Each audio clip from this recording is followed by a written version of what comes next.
భారతీయ పురాణాల నిగూఢ లోకంలోకి స్వాగతం. కాల గమనంలో మరుగునపడిన అద్భుత రహస్యాలు మీకోసం.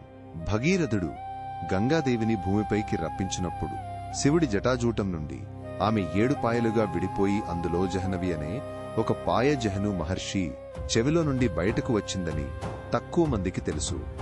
దేవతలలో అత్యంత సౌందర్యవంతుడు మన్మధుడు. అతడికి భార్య రతిదేవి మాత్రమే కాకుండా ఆయనకు అనర్ధకుడు హర్షుడు అనే 2 కుమారులు ఉన్నారని కొన్ని పురాణాలు వివరిస్తాయి. రావణుడు తన నవగ్రహ బంధనంలో నవగ్రహాలను లంకలో బంధించాడని శని గ్రహాన్ని తన సింహాసనం కింద ఉంచుకుని తన శక్తిని ప్రదర్శించాడని, అందుకే శని ప్రభావం లంకపై ఎక్కువగా ఉండేదని చెబుతారు.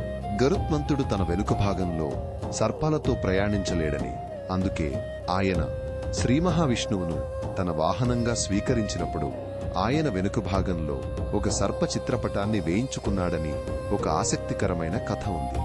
సముద్ర మథనంలో వెలువడిన చంద్రుడు అమృతాన్ని స్వీకరించడానికి దేవతల మధ్య జరిగిన యుద్ధంలో అతని తేజస్సు క్షీణించకుండా శివుడు అతడిని తన జటాజూటంలో ధరించి రక్షించాడు.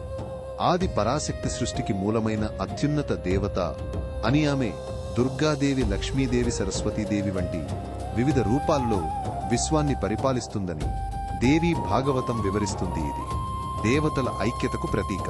శ్రీకృష్ణుడికి తన 8 మంది ముఖ్య భార్యలలో ఒకరైన సత్యభామ ఒకానొక సందర్భంలో గరుడునిపై కోపించి గరుడుని వెనుక భాగంపై తన కాలు పెట్టిందని, ఇది ఆమె శక్తికి పరాక్రమానికి నిదర్శనం.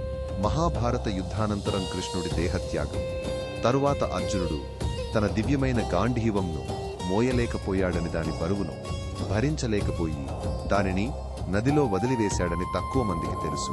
త్రేతాయుగంలో శ్రీరాముడి పూర్వీకుడు రఘు మహారాజు విశ్వజిత్ యాగం చేసి తన సర్వస్వాన్ని దానం చేశాడని, ఆ యాగం ద్వారా అపారమైన సంపదను పొందిన దానిని తిరిగి దానంగానే ఇచ్చేశాడని చెబుతారు.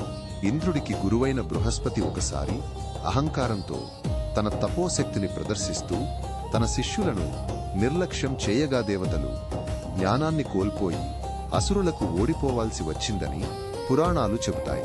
ఈ కథలో ఒకప్పటి వెండితెరపై ప్రసారమయ్యే అద్భుతమైన జానపద చిత్రాల వలె అవి మనల్ని కొత్త లోకంలోకి తీసుకెళ్తాయి.